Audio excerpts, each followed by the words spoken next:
Good morning from Washington to everyone watching.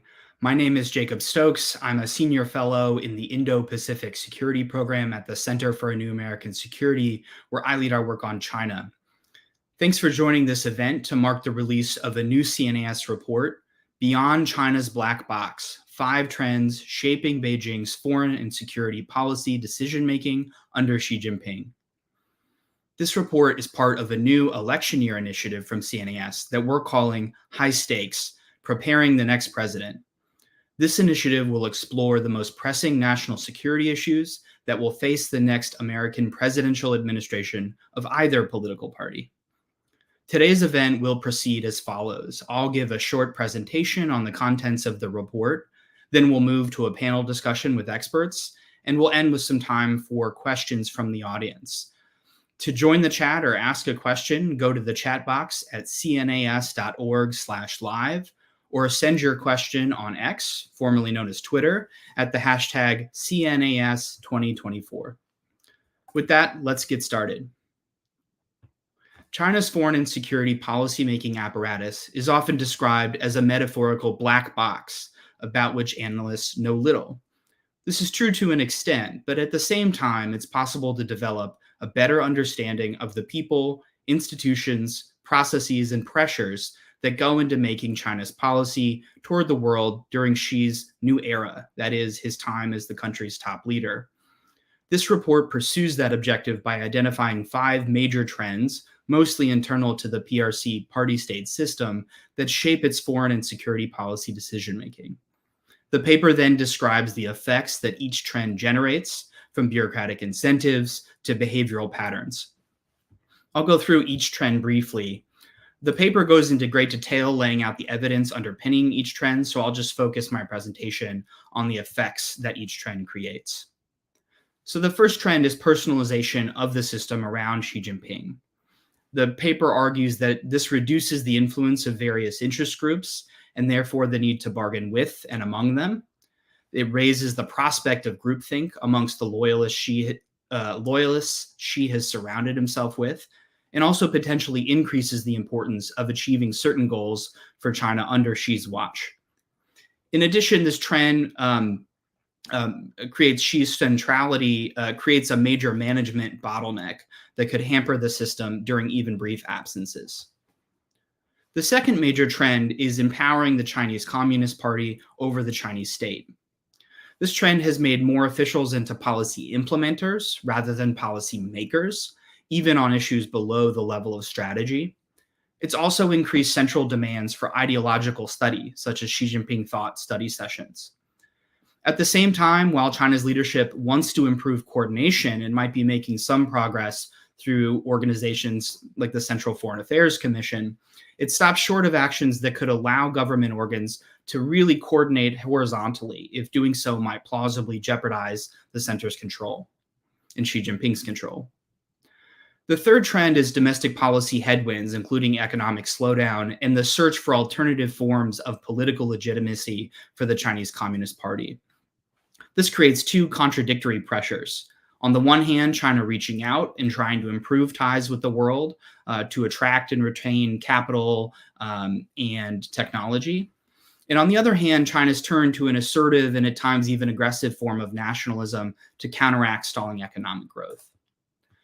These headwinds also dent the power and influence that China gained through its rapid rise and its role as a massive market driving global economic growth. The fourth major trend is elevation of regime security over other concerns, particularly economic development.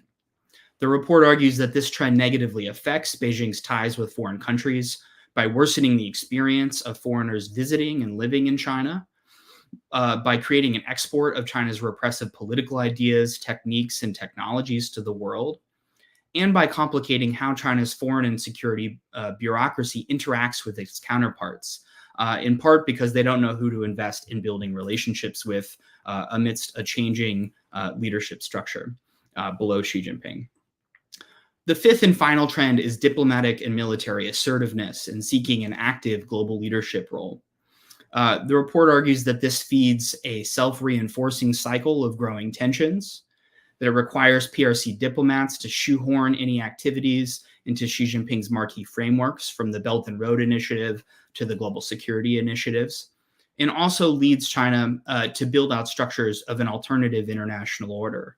This includes a growing list of strategic partnerships, most prominently with Russia, China-led or dominated international organizations such as the Shanghai Cooperation Organization, and also China's more active approach to mediation in conflicts around the world, despite its mixed track record. So that's the trends. Examining these trends can help illuminate those macro pressures shaping China's foreign and security policy decision-making. Still, admittedly, many aspects of how the party state makes decisions remain opaque. In the paper, I call these known unknowns, to borrow a phrase from former U.S. Defense Secretary Donald Rumsfeld, and I argued that it's helpful to be explicit about what these areas are. Where are our knowledge gaps? These include information flows to senior leaders and what in the US context would be called the paper process.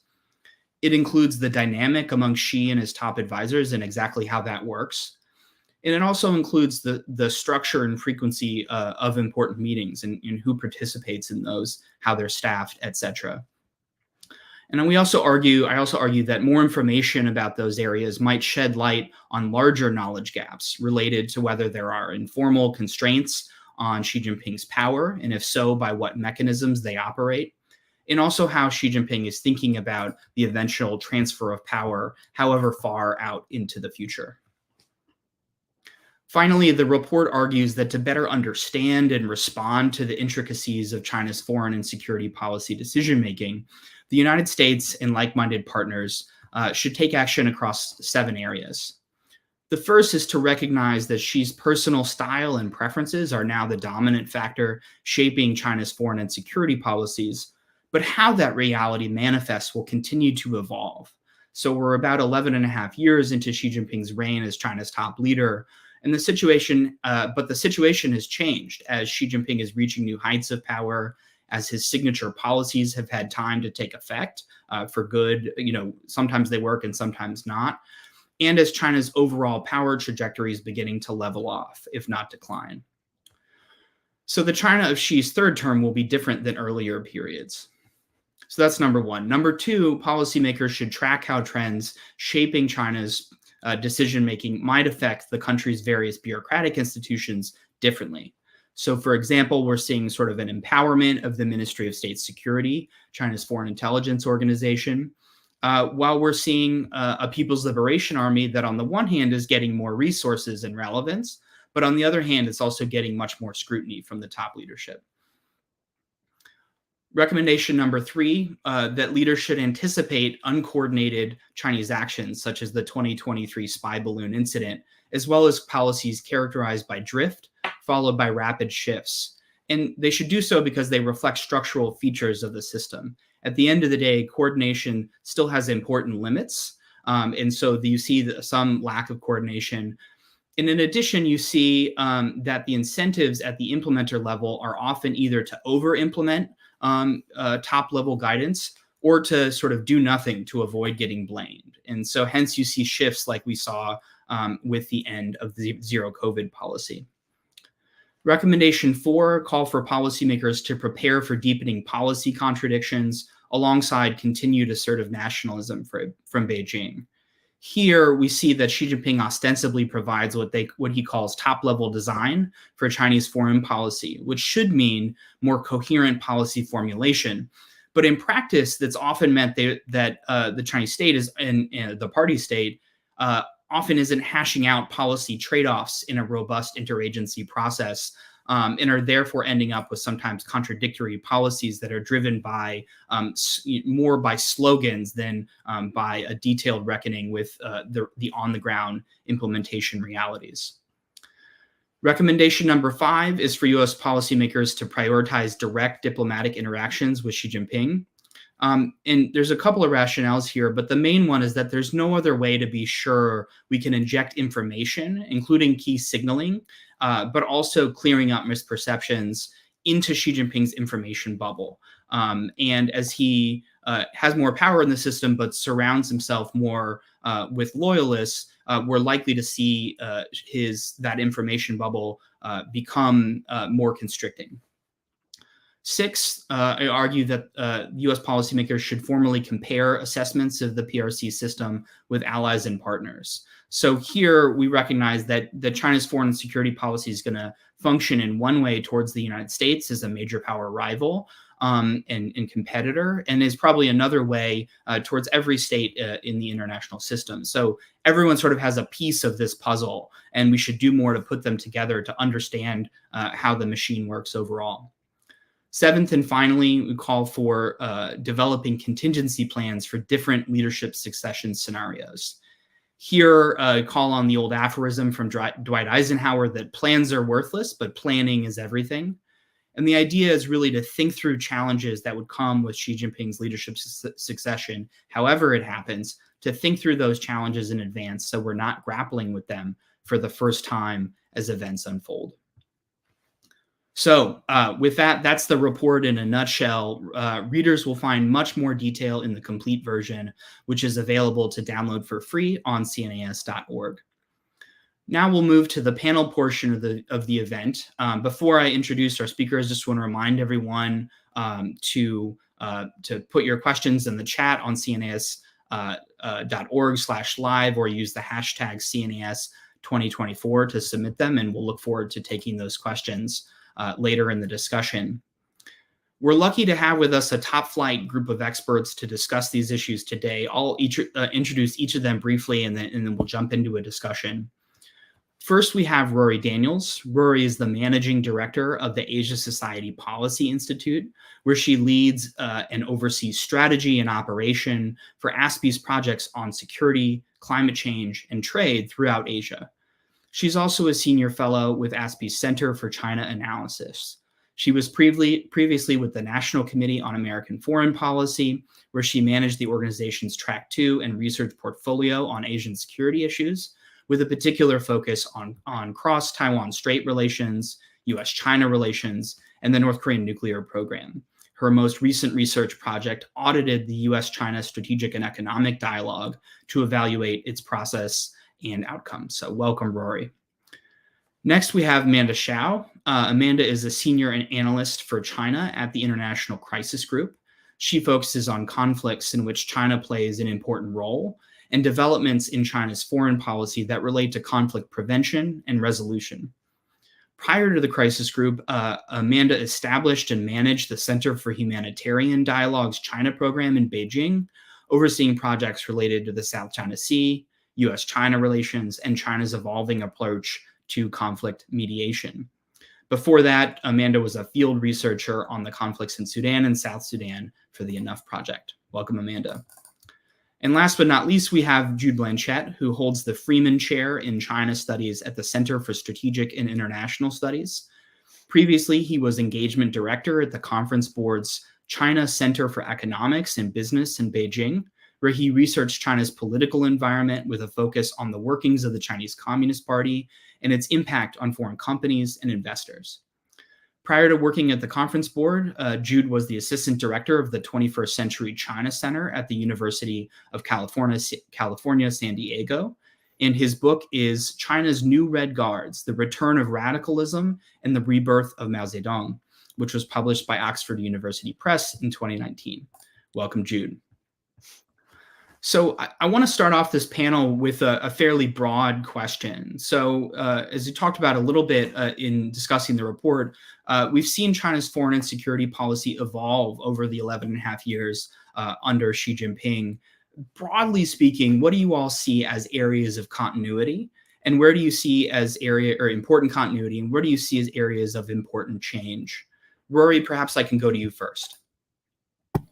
Okay, thank you, Jake. And thanks so much for having me on this panel. I really enjoyed reading the report. I think if you haven't read it yet, you really should give yourself some time to sit down and digest it. I think it's a really interesting and useful summary of analysis that gives us a starting place to talk about, have a very nuanced conversation about what's going on in China and how to approach it.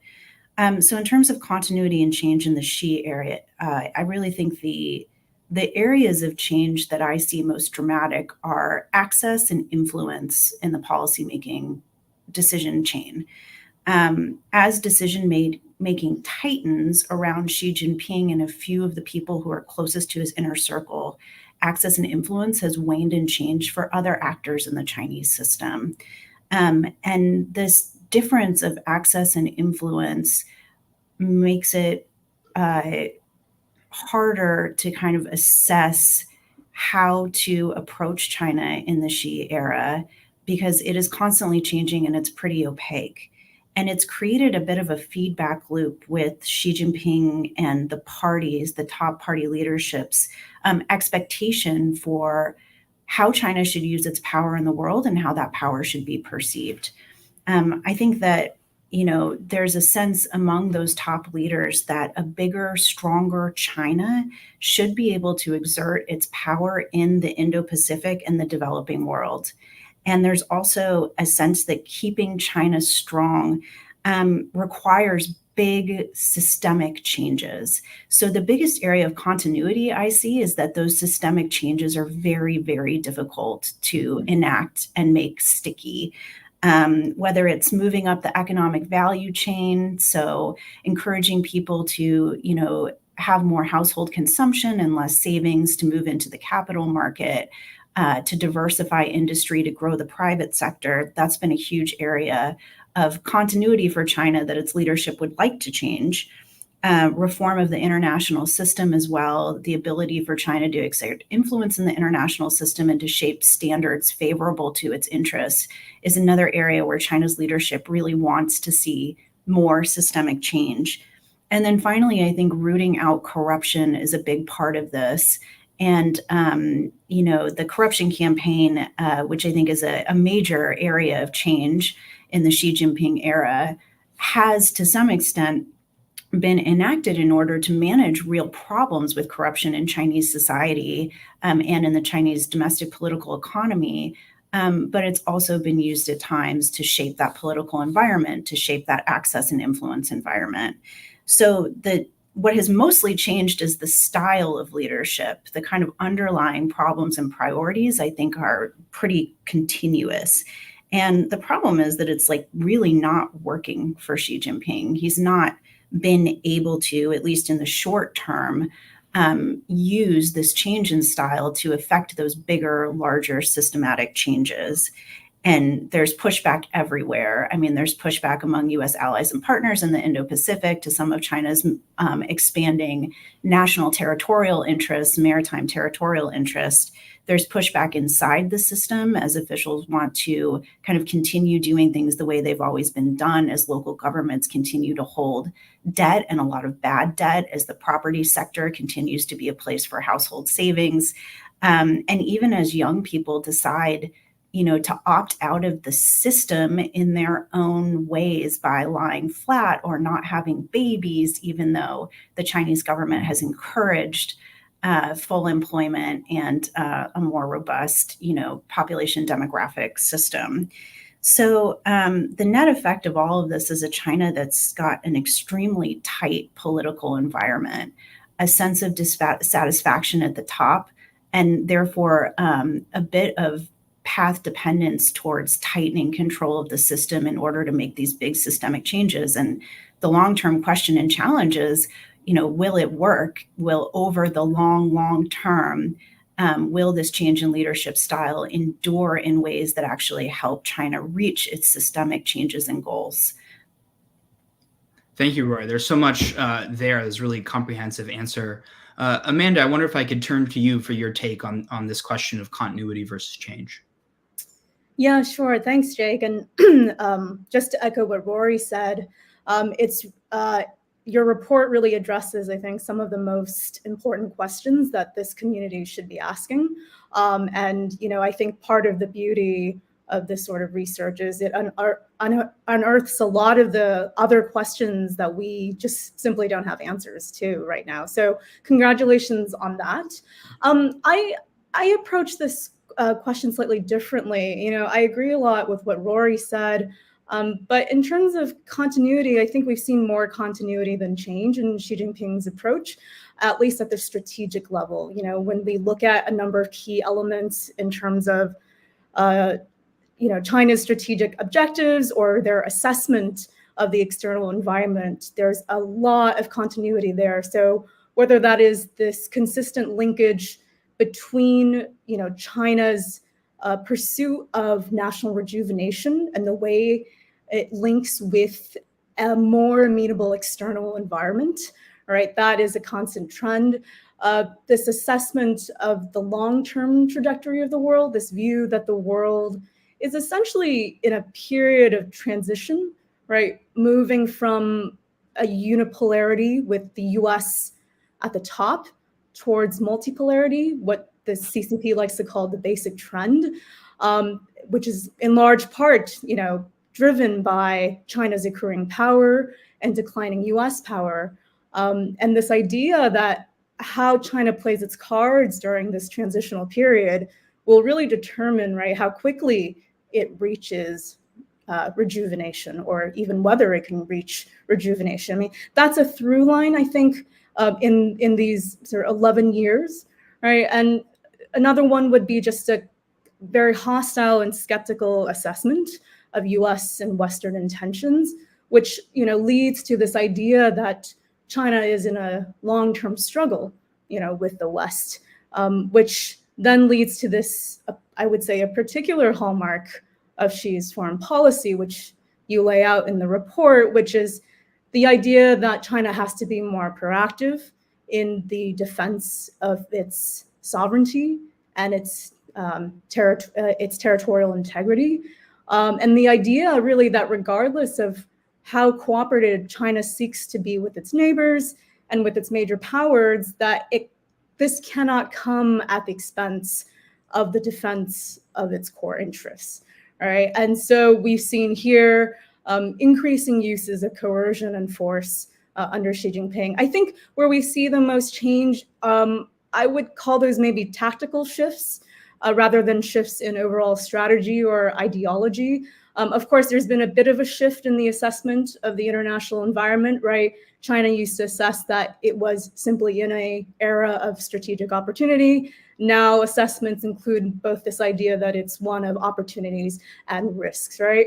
I'd say that another change is that we've seen policy options widen for China, whether it is on the persuasion side or on the coercion side, right? So, and that's largely because Chinese economic and military power have grown. And so we've seen many more tools at play, whether it's, Chinese Coast Guard around Second Thomas Shoal, the use of economic ties, or being more creative about developing ties at subnational levels, right? So we've seen a broadening, I think, of policy tools and options.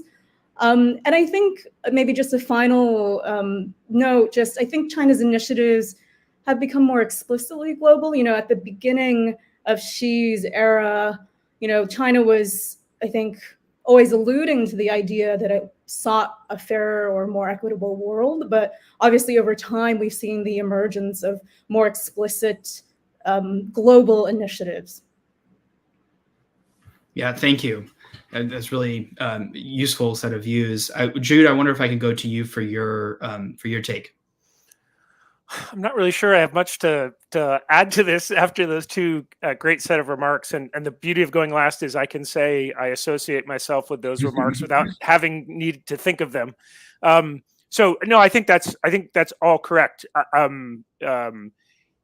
Maybe just to add a few other points. I think the first, to me, striking difference from late 2012 when Xi Jinping took power to today is just how dramatic the transformation towards more unbridled dictatorship the system has become. And I don't use dictatorship in a mustache twisting way, but just diagnostically and analytically to describe the structure of the political system.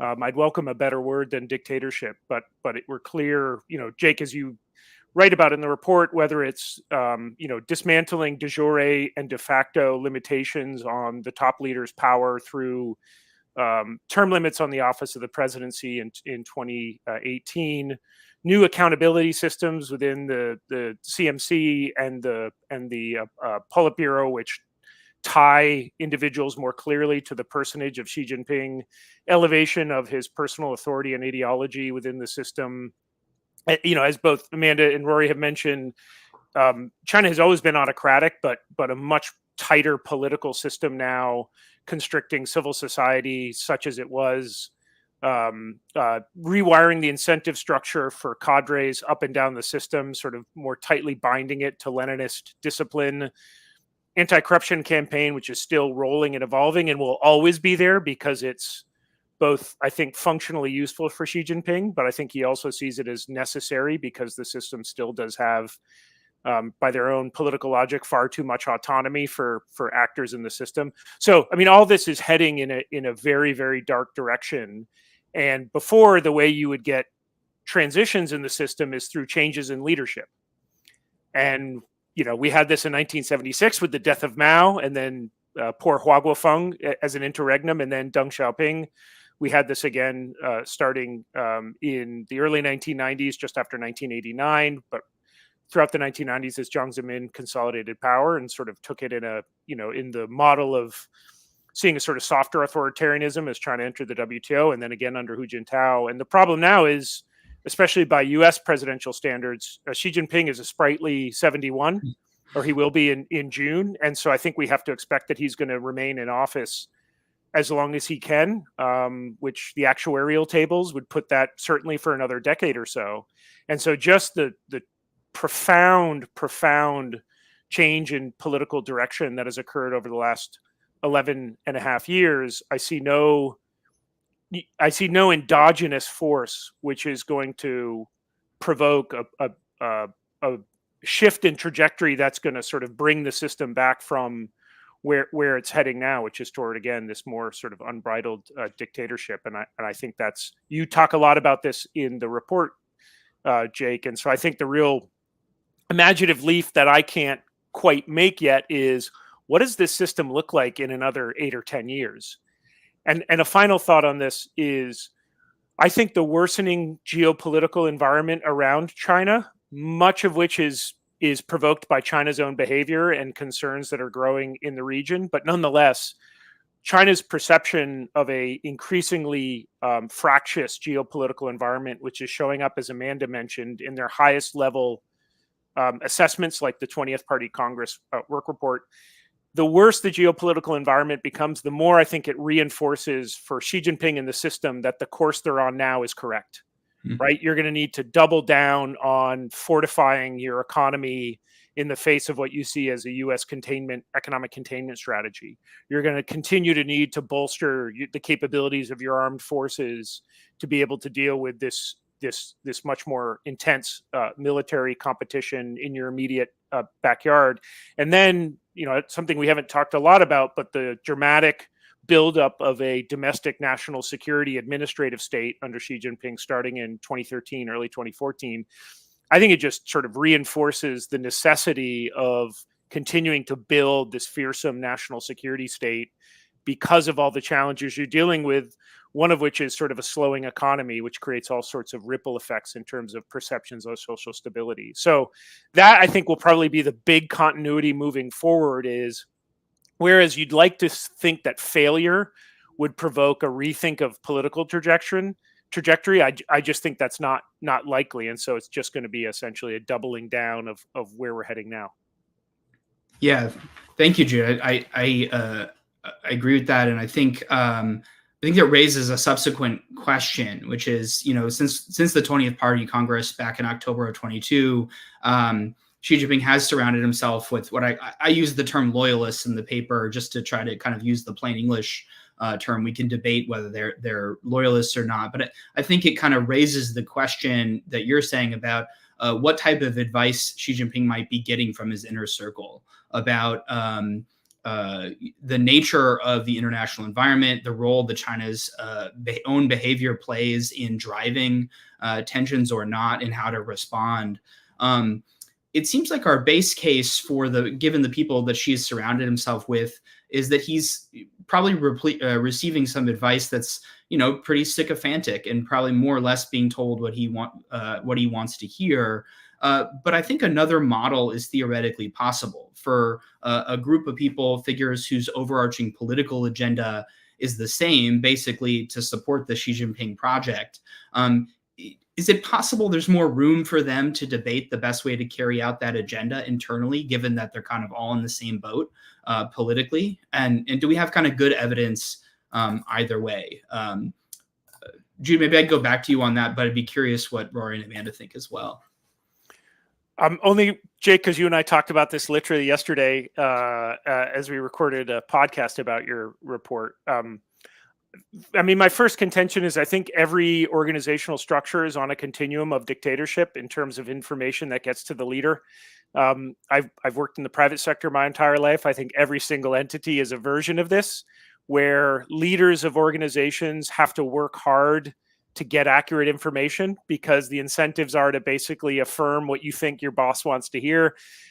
Jim Cook, who's the CEO of the Boston Brewing Company, has a famous sort of you can call BS rule, which is he worked hard to enforce a culture where any employee in, who's brewing Sam Adams beer can knock on his door and say, I think we're going in the wrong direction, but you had to offer an alternative, fix. But I say that as the exception that proves the rule, which is you have to work very hard to create an organizational culture that avoids sycophancy, or just a polite version is sort of speaking to what you think the boss wants to hear. I think we know and can imagine that if that exists in the Boston, beer company, that's going to exist by magnitudes of order greater in China's political system. And so I think, Jake, your sort of dual framing, I think both are probably true at the same time. I think Xi Jinping did not build a team starting with the 19th Party Congress and then the 20th Party Congress that said, I want loyalists. I think what he said is, we've got a clear agenda. We know what we need to do. I need everybody on the boat who's going to row in the same direction, right? I don't need bickering and infighting.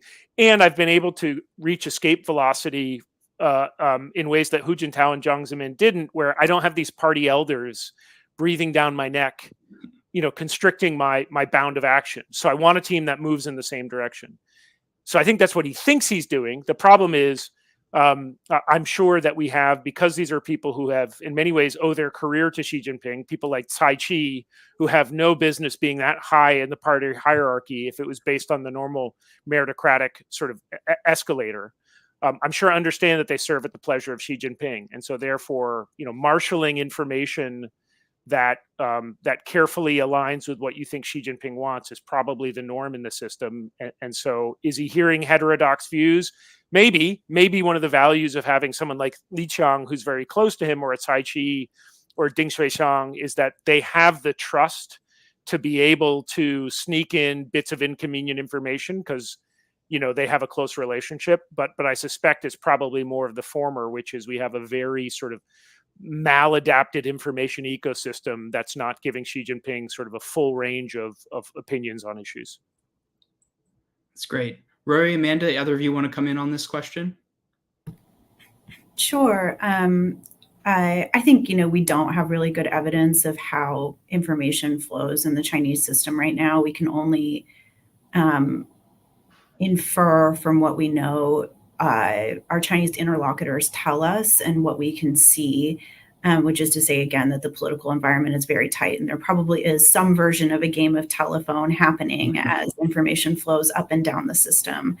I think, though, one aspect of this information environment that I think deserves a little bit more attention and maybe a bit of a strategic rethink is the value of Xi Jinping thought in the system. So you're Xi Jinping, you're at the head of this massive bureaucracy governing a very dynamic and complex society, and you trust almost no one in the system, but you've got to somehow signal what your priorities are and what is acceptable within the bounds of a much tighter political system where you want to retain the power to, cut off the heads of someone who sticks their neck out too much. And that, I think, is where the Xi Jinping thought comes in. It gives lower level cadres and people who are existing in concert with the system, but slightly outside it, whether you're in the private sector or business, a top level understanding of what these changed political parameters are. So I think there's been, some kind of criticism in the Western media and analysis, criticism among private sector companies that are operating in China about the amount of time it takes to study and absorb Xi Jinping thought. But to me, that is actually the key to getting your information through to top leadership is couching it in the terms that the top leadership wants to hear the most about. So I think it has an incredible value in the political system. It should not be dismissed as an ideological exercise that is unworthy of people's time and attention. It tells us what to do. It gives the roadmap for bringing those actionable insights up through the system, and therefore, an area that I think American analysts and global analysts should give a little bit more time and attention to, even as it's complex, contradictory, confusing, sometimes maddening to work yourself through all of the tenets of it. Yeah, that's a really important point. Amanda, do you want to jump in here? Yeah, just to say that was a really great point, Rorry, in terms of really learning from the Chinese as to how you package some of the messages you're trying to get through to the leadership. Listen, I don't think any of us really know what's going on at the top, right? But there are certain things we do know. So one, in terms of the information environment, there's plenty of anecdotes out there about the level of self-censorship that occurs throughout the system, including amongst Chinese scholars who sit inside government institutions, right? The objective is not to speak the truth necessarily, but to mirror what the top wants to hear. And this is out of consideration of both individual, but also bureaucratic and institutional interests, right? You want to make sure that your institution, is standing on the right side, really. But, I think there has been, following the 20th Party Congress and the end of COVID-19, I think greater dexterity and I might add rationality in the PRC's approach in its foreign policy, but that may be more reflective of Xi's more empowered position following the Party Congress rather than the composition or the kinds of conversations that are happening in the Standing Committee. I think for sure the amount of bargaining space is much more limited now.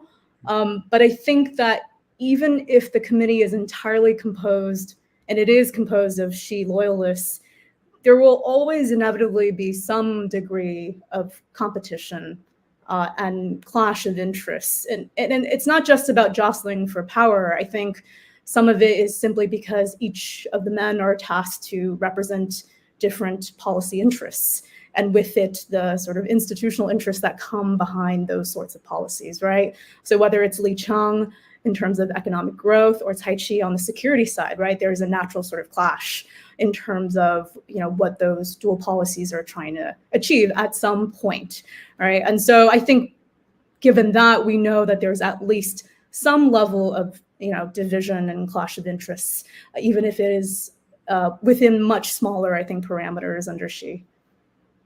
Yeah, I think that's a great point, especially thinking about how, in a way, the bureaucracies and the people tasked with representing those bureaucracies in the elite leadership are therefore shaped in some ways by the bureaucracies, and presumably, that's maybe to Jude's example, that's something we see in the Chinese system, but also in every other system where senior leaders can kind of get captured in some ways or to some degree by the organizations they oversee.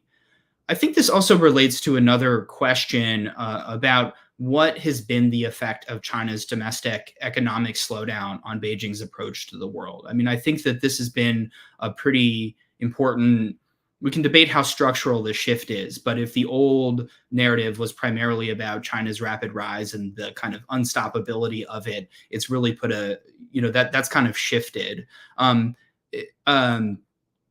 Do we have any sense of how Xi seems to see these developments, and does he see them as challenges or as temporary? Does he see the challenges as temporary hurdles or more part of a structural slowdown? And what does that mean about what the rest of the foreign policy needs to do to support the economic situation or deal with the economic situation. So I'll just take this question. I see also some questions coming in the chat, so we'll go to the audience in just a second. But does anyone want to take on this question of how we're starting to see reflections of China's domestic economic slowdown in Beijing's foreign policy? I can hazard a guess. Great. So first, I think the narrative on how the Chinese, especially the leadership, see the economic slowdown is more of a kaleidoscope than one clear narrative. Because I think on the one hand, you see Xi Jinping in speeches and high-level documents accepting part of the slowdown is inevitable. And I think a little bit like for folks old enough to have learned to drive stick shift, when you're shifting gears, the car will temporarily slow down before you can get a higher gear. And I think some amount of this is Xi Jinping saying, look, we've been operating off of an economic development agenda for a long time, which was building up systematic risks in the system. And so I am using my political capital to basically force painful changes. And so, a big puzzle initially sort of coming out of COVID is why, and even in COVID, is why isn't China stimulating more? And I think Xi Jinping was saying, first of all, I want to break the back of moral hazard for local governments. I know they're eating bitterness, but I don't care. These folks have become too comfortable with a backstop from Beijing. And so we're going to have to push through painful reforms. Second, I'm okay if Alibabas of the world get their stock price hit, because I don't want us steering, shortages of talent, technology, and capital to effete bourgeois food delivery, apps. I want this to be moving towards technologies which are going to power our economy in the future. And then finally is, how do I, Xi Jinping, get out of some of these sort of productivity and demographic traps with the magic sprinkle of technology, right? If I have fewer workers, we need to build a robotics industry and an AI industry and a digital industry that basically allows us to give what workers we do have far more productivity capacity. So that's the sort of optimistic spin of it. The pessimistic spin is how much policy dysfunction, Jake, to a point you made in the report, just how much policy dysfunction there is across the system. And so I'm sure in Xi Jinping's head, the growth slowdown is a result of, external containment plus the fact that we're shifting gears. And I think there's probably not as much introspection within the senior leadership about the way in which policy, and political mishandling is contributing to this. And if you talk to sort of Chinese economists, even in the government, on the econ side, they're far more aware of where policy mishaps are aggravating the growth slowdown. Final quick comment, because I realized your question was about foreign policy, which I just remembered. I think there's a broad logic to the fact that right now, to Amanda's point about some rationality in the system, right now at the margin, Beijing prefers a quiet external environment in areas where it feels like it has some control. I would say Second Thomas Scholl might be an outlier there potentially, in terms of, I think they would be willing to see increased friction if an opportunity arises. But in areas like how they've been handling cross-strait relations thus far since the January election, even in the bilateral relationship with the United States, I think it's clear that, again, at the margin, not fundamentally, but at the margin, they prefer some stability. I think the question is, I don't think that's permanent. And I don't think that's permanent on the upside or the downside. If the economy improves, oftentimes you see more truculence from the Chinese when they feel confident. But I also think if the growth slowdown is the new normal, we shouldn't expect that Xi Jinping is going to play it cautious for the next decade. Over. Yeah, I think that's right. Amanda, Rorry, do you want to come in on this? Sure. Just to say really quickly, I do think that we're seeing a sort of tactical moderation taking place. That has been in place, or the CCP has tried to put it in place since the 20th Party Congress. Obviously, we had a big balloon incident derail that, so that accounts for some of the delays, I'd say, on the U.S.-China front. And this is evident in, whether it's, as Jude is saying, in cross-strait relations since the elections to statements that have come out of the Foreign Affairs Work Conference, right? There's sort of indications of this. But I would maybe just say that I think slowing domestic growth is a factor, right? And I don't know that it's clear to me how heavily that factor is weighed in this choice to be more tactically restrained, right? Other factors include the fact that US-China competition has intensified, the Biden administration has been quite effective at pulling in allies and partners, including around denying China cutting-edge technology. So I'm not sure about, I think there's a number of factors that's causing this sort of tactical shift. And I think, going forward, what we probably want to ask ourselves is sort of, will the leadership succeed? As, Jude was saying, I think according to those who watch the Chinese economy, Beijing has really chosen relatively modest efforts to stimulate the economy, which suggests some degree of confidence, right, that China can weather this storm. And so the question is whether the leadership will succeed, and will China be able to achieve sufficient technological breakthroughs? And I think another question maybe to ask is, if we assume lower levels of growth or different sources of growth that creates new winners and losers, what's the new social contract, if anything, that emerges? And then how does that affect foreign policy? I think it's maybe a little bit early for answers to those questions, but I think certainly like a China that is distracted with internal challenges is less likely to create new problems abroad, but at the same time is more sensitive perhaps to, adversaries seen as taking advantage of their weaknesses. Yeah, that makes a lot of sense. Rorry, do you want to come in on this one?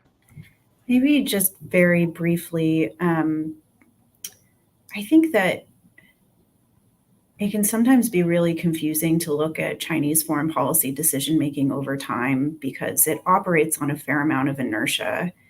I still think that the Chinese Communist Party's major focus is domestic and internal, and those priorities probably trump every other consideration, including how it executes foreign policy, unless it's directly linked back to those domestic political economy inputs.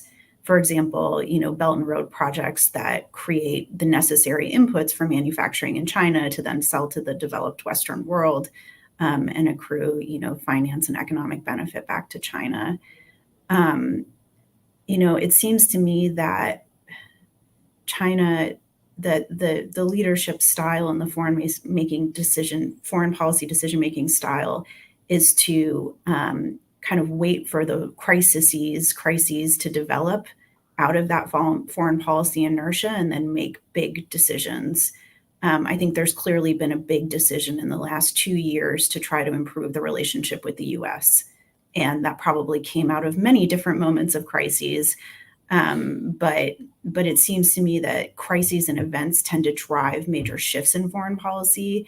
And so it's really difficult to predict, what are the domestic political economy trends that have an effect on foreign policy. It's a little momentary to that moment of crisis.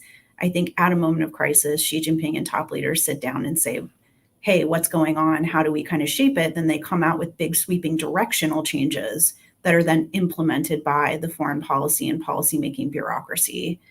So I would suggest maybe taking an analytical shift in approach from linking those two things together as like a continuous line and more as a series of moments and events that shape the policy over time. Yeah, I think that's right. And I think it's an important counterpoint to, the sort of canard that you often hear out here that everything in China is kind of long planned in the future. And they're always, that there is a lot more reactivity in the system than is probably frequently acknowledged. I want to turn to questions from the audience. So maybe I'll start with one from kind of combined one from Sasha. And she asks, Amanda, you mentioned the PRC has had a more rational foreign policy since the 20th Party Congress. How much does China's US watching community or Western watching community influence that? Are there many watchers of the West in the system, and how influential are they?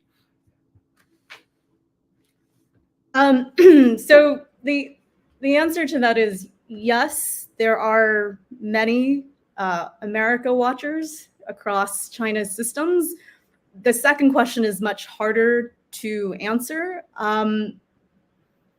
You know, based on anecdotes, it does seem that my sense, at least in terms of a shift that I've seen in the last, let's say, 8 years, that, you know, folks who are doing the sort of equivalent analytical work that we are doing in the think tanks that service the Ministry of Foreign Affairs or you know, other state council agencies, but probably not the Ministry of State Security. So there's differences across the board. I think institutionally, my sense is that those servicing the MFA are often engaged in a fair amount of self-censorship. I think that even if an individual scholar seeks to try to, let's say, improve his country's policies, censorship occurs at the leadership levels of institutions. Okay, so there's so many layers of censorship here that we're talking about, that one feels that how could it be possible that these guys have the same level of influence as they did in years past? Now, I don't think that's necessarily the case for those who sit under the Ministry of State Security necessarily, but I think, though, compared to you know, 7 or 8 years ago, influence at the scholarly or simply below leadership level is less. There's less influence all around. And as Rorry was saying in the beginning, I think we just are struggling with the ability to influence those perceptions, knowing this constricted, that this constricted information environment exists. Yeah, very insightful. Rorry or Jude, do you all want to come in on this question? And then we'll have one more from the audience before we wrap up. No? Okay. Oh, go ahead if you like, Rorry. Okay, all right. Sorry, I wasn't sure if you were coming in. All right, so we'll take the next question from Jeremy. And he says, can you talk about decision-making as it relates to PLA unsafe and risky intercepts against U.S. allies and partners? How should we think about the guidance released by Xi Jinping and the Central Military Commission, the CMC, as well as the question of crisis management or lack thereof involving the U.S. and PRC more recently? So maybe I'll just venture a quick my view on this, and then maybe others can jump in. So, you know, my view on this is that broadly speaking, the guidance from the top has probably been for the PLA to be more operationally aggressive at the tactical level. That broadly there's been guidance to broad guidance to say, you know, be more forward-leaning in defending our interests down to the tactical level. Now, how that's actually interpreted by any given operator, any pilot, any ship captain, you know, any water cannon operator, and so on, might be beyond what the elite leadership really had in mind, or they just don't really understand at the tactical level what's available. But also in the field, tempers flare, right? I mean, people. It's not always a you know, an objective analysis that you might have back in Beijing or in Washington. It's probably different when you're you know, you're seeing aircraft come at you quite quickly, or you know, you feel like that's the day you want to be a hotshot in the you know, in the pilot's seat. And so I think my sense is that that in the broad sense it's been deemed acceptable, but especially when if it begets a crisis, like the EP3 incident, the leadership will probably conclude that it maybe wasn't such a good idea, even though they sort of signed off on the broad direction. What do others think? I mean, I think I would agree with everything you said, and just also add that I think in the U.S. strategic and policy community, we're very worried about unintended escalation of one of those incidents. And it occupies a lot of our strategic thinking and time. How do we put guardrails onto the relationship so that we can manage escalation? I don't think China sees this in the same way at all. I think they see the establishment of guardrails as kind of a seatbelt for the Americans or Western powers or allies to do more to challenge them. So I think you're right that tactically at an operational level, there's been a bit of a loosening of restraints to defend Chinese interests. That is how they would see it, not to be aggressive towards others, but to aggressively defend their interests. But I am, just like you, I think, less convinced that the Chinese political system would allow unintended escalation. And I think they see our attention to escalatory dynamics, not just in the Indo-Pacific, but around the world, as a constraint on any of those tactical changes or tactical missteps escalating into a wider war. So I think they feel kind of safe in some ways, just because of the U.S. strategic community's attention on de-escalation. And I think they also, but they would also politically constrain any crisis that would evolve. And you don't have to look too far into the recent past to see an example of this. When the Taiwan Coast Guard